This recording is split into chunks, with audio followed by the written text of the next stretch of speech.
Voilà, donc rien qu'avec la base de données et les segments qui sont liés, vous pouvez facilement analyser vos informations sans toutefois vous casser la tête en feuilletant dans plusieurs feuilles pour avoir telle ou telle information. Rien qu'avec vos segments dans la database, vous avez les informations qui se filtrent et qui sont liées. Bonjour à tous, je suis très ravi que vous ayez ici choisi suivre cette vidéo. Nous allons ici ensemble voir comment vous devriez organiser vos données.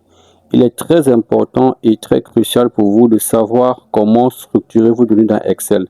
Alors, il ne vous aventurez pas dans un classeur Excel pour saisir les données, pour stocker les données, mais aventurez-vous en sachant comment structurer vos bases de données, comment organiser votre base de données. Votre base de données ne sont pas des feuilles. La plupart d'entre vous ici créent des feuilles pour pouvoir stocker les données à l'intérieur. Ce n'est pas la solution. La solution ici, c'est de structurer convenablement vos données et plus tard les exploiter afin que vous puissiez mieux analyser les indicateurs choisis. Vous allez constater ici le cas présent. Les données ont été structurées dans plusieurs feuilles. Ça peut aussi être le vôtre. Par exemple, si vous aviez ici le suivi de plusieurs comptes, la plupart d'entre vous ici vont créer les feuilles pour pouvoir stocker les données dans les comptes. Or, ce n'est pas ce qu'il faut faire. D'autres ici vont créer les agences dans différentes feuilles. Or, ce n'est pas ce qu'il faut faire. Alors, je vais vous montrer les inconvénients que vous rencontrez lorsque vous séparez du moins lorsque vous séparez les feuilles dans le remplissage de vos données. Le premier inconvénient ici est lorsque vous séparez les données, vous ne pouvez en aucun cas faire ici une analyse approfondie. Ça veut dire que vous ne pouviez pas suivre l'évolution des tendances suivant une période bien déterminée. Donc de janvier en décembre, de janvier en février, vous ne pouviez absolument rien faire sur l'évolution de vos tendances. C'est le premier inconvénient. Le deuxième inconvénient ici, vous ne pouvez en aucun cas analyser vos informations suivant les clients. Vous serez toujours coincé sur une analyse unique. Ça veut dire vous allez feuille par feuille pour connaître réellement le chiffre d'affaires réalisé par chaque client ou bien ce que le client vous a apporté comme chiffre d'affaires. Donc, il est important pour vous de structurer vos données dans une database et de les organiser afin que vous puissiez plus tard les exploiter. Si vous vous retrouvez dans cette structuration que vous voyez en vidéo, je vous recommande vivement de suivre cette vidéo jusqu'à la fin et de recommander cela à votre collègue pour que lui aussi ou eux aussi puissent améliorer leur manière d'enregistrer les données dans la database. Voilà, nous allons voir alors ensemble ici comment organiser ces données. La première chose que vous deviez faire, c'est d'identifier les colonnes. Si vous aviez déjà dans votre feuille ou dans vos différentes feuilles enregistré les informations à l'intérieur, du moins les données, ce que vous allez faire, c'est très simple. Vous allez identifier les colonnes ou les champs qui se répètent dans vos différentes feuilles et créer ces colonnes dans une autre feuille et l'appeler database ou base de données. Et lorsque vous aurez ici créé ces différentes colonnes, vous allez tout simplement ici faire ce qu'on appelle un copier et un coller. Vous allez copier-coller les informations dans cette database. Donc, ne remplissez plus les données de manière aléatoire dans vos feuilles. Ne créez plus les 10 feuilles, les 15 feuilles, les 20 feuilles pour suivre les ventes par ville, les ventes par région, les ventes par province, les ventes par je ne sais pas trop. Organisez cela dans une seule feuille. C'est exploitable. L'avantage que vous aurez lorsque vous allez ici organiser vos données dans une database, c'est de faire ici l'évolution de vos ventes d'une période à une autre, de savoir quel est le chiffre d'affaires réalisé par client, quel est le chiffre d'affaires réalisé par ville, chaque commercial, chaque région, par nature de marchandises, par camion. Bref, vous aurez toutes les informations nécessaires et ne fusionnez jamais vos feuilles, du moins vos cellules, lorsque vous faites ici le remplissage de données. Premièrement, je vais essayer de résumer. Ne remplissez jamais vos données dans des feuilles différentes. Deuxièmement, ne fusionnez jamais vos cellules. Si vous souhaitez peut-être par exemple suivre plusieurs activités, oui, vous pouvez créer plusieurs feuilles pour plusieurs activités. Mais si vous aviez des informations à renseigner dans une seule activité, renseignez ces données dans une seule feuille.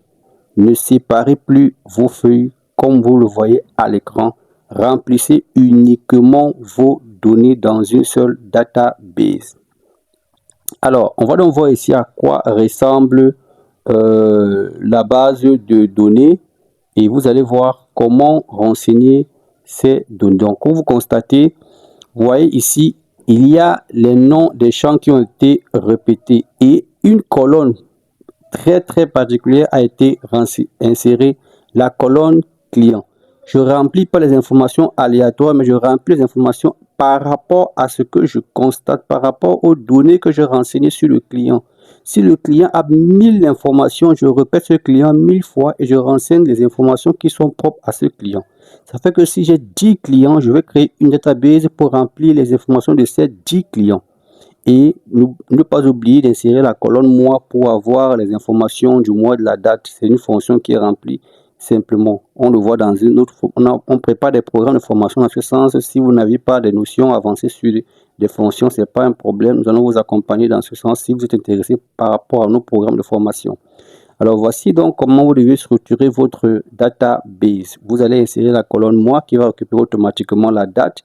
Insérer les différents champs comme camion, autres marchandises, bref, les éléments qui figurent dans vos différentes feuilles, vous les insérez dans votre database et vous insérez une colonne qui fait référence au nom de vos différentes feuilles. Si vous avez suivi par exemple le remplissage par région, par agence, par service, par département, par province, peu importe, vous allez créer une colonne où vous remplissez ici les informations de ces différentes feuilles-là. Ok. Bien. Alors, voici donc la colonne qui est créée où vous allez remplir vos différentes informations qui sont propres aux feuilles et vous n'oubliez pas de mettre aussi les en-têtes qui seront aussi renseignées et vous renseignez toutes les informations en fonction des noms des feuilles. Ça veut dire les noms avec lesquels vous avez voulu suivre vos données. Vous les remplissez dans une seule colonne. OK? Et cela vous permettra ici d'avoir une analyse détaillée en fonction de ces clients ou en fonction de ces éléments dont vous souhaitez ici suivre dans plusieurs feuilles. Ne séparez plus les feuilles, remplissez cela dans une seule database. Vous allez créer ce qu'on appelle ici une liste déroulante, tout en renseignant convenablement les données. Voilà, donc vous allez renseigner les informations à travers la liste déroulante, c'est plus pratique. Donc avec votre base de données, vous pouvez effectuer des filtres. Vous pouvez effectuer des filtres avancés.